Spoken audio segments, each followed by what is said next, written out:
Hi guys, welcome to another audio video elaborating 2nd Chronicles 35 of the King James Version Bible, and it reads, Moreover, Josiah kept a Passover unto the Lord in Jerusalem, and he killed the Passover on the 14th day of the first month. And he set the priests in their charges, and encouraged them to the service of the house of the Lord. And said unto the Levites that taught all Israel, which were holy unto the Lord, Put the holy ark in the house which Solomon the son of David king of Israel did build. It shall not be a burden upon your shoulders.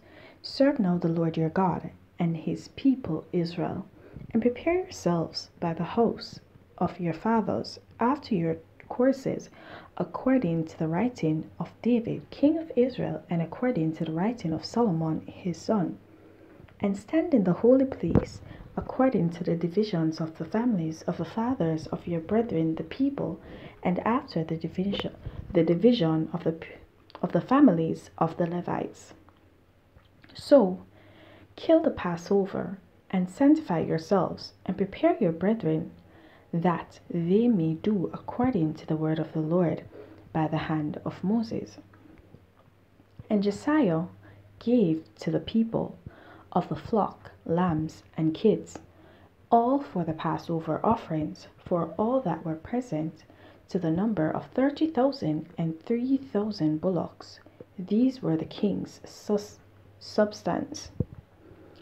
And these princes gave willingly unto the people, to the priests, and to the Levites, Hilkiah and Zechariah and Jael, rulers of the house of God, gave unto the priests for the Passover offerings 2,600 small cattle and 300 oxen. Conaniah also, and Shemaiah, and Nathaniel his brethren, and Ashabiah, and Jael, and Jozabad, chief of the Levites, gave unto the Levites for Passover offerings 5,000 small cattle and 500 oxen. So the service was prepared, and the priests stood in their place, and the Levites in their courses, according to the king's commandment. And they killed the Passover, and the priests sprinkled the blood from their hands, and the Levites flee them. And they removed the burnt offerings, that they might give according to the divisions of the families of the people, to offer unto the Lord, as it is written in the book of Moses. And so did they with the oxen, and they roasted the Passover with fire according to the ordinance. But the other holy offerings sod they in pots, and in cauldrons, and in pans, and divided them speedily among all the people. And afterward they made ready for themselves and for the priests, because the priests, the sons of Aaron, were busied in offering of burnt offerings and the fat until night. Therefore the Levites prepared for themselves and for the priests, the sons of Aaron. And the singers, the sons of Asaph, were in their place, according to the commandment of David. And Asaph and Heman and Jeduthun, the king's seer, and the porters, waited at every gate, they might not depart from their service, for their brethren the Levites prepared for them. So all the service of the Lord was prepared the same day to keep the Passover, and to offer burnt offerings upon the altar of the Lord, according to the commandment of King Josiah. And the children of Israel that were present kept the Passover at that time, and the feast of unleavened bread 7 days. And there was no Passover like to that kept in Israel from the days of Samuel the prophet, neither did all the kings of Israel keep such a Passover as Josiah kept. And the priests and the Levites and all Judah and Israel that were present, and the inhabitants of Jerusalem. In the 18th year of the reign of Josiah was this Passover kept. After all this, when Josiah had prepared the temple, Necho, king of Egypt, came up to fight against Sharshemish by Euphrates, and Josiah went out against him. But he sent ambassadors to him, saying, What have I to do with thee, thou king of Judah? I come not against thee this day, but against the house wherewith I have war. For God commanded me to make haste, forbear thee from meddling with God, who is with me, that he destroy thee not. Nevertheless, Josiah would not turn his face from him, but disguised himself, that he might fight with him, and hearkened not unto the words of Necho from the mouth of God, and came to fight in the valley of Megiddo. And the archers shot at King Josiah, and the king said to his servants, Have me away, for I am sore wounded. His servants therefore took him out of that chariot, and put him in the second chariot that he had. And they brought him to Jerusalem, and he died, and was buried in one of the sepulchres of his fathers.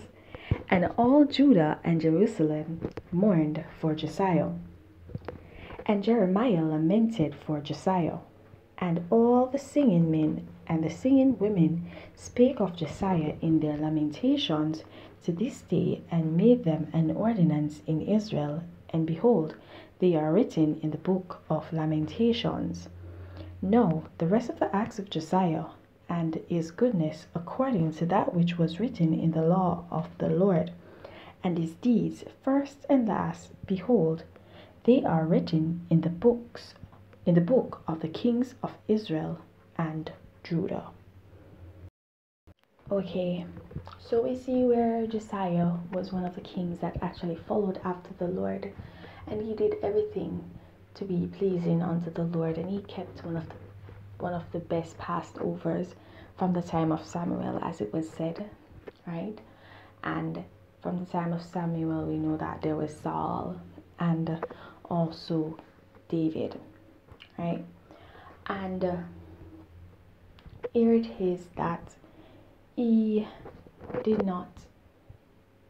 heard a word, he went to obviously help his neighbors in their fight, but the Lord had spoken and the Lord had willed it to be done, and he, not knowing this, intervened and he met his death.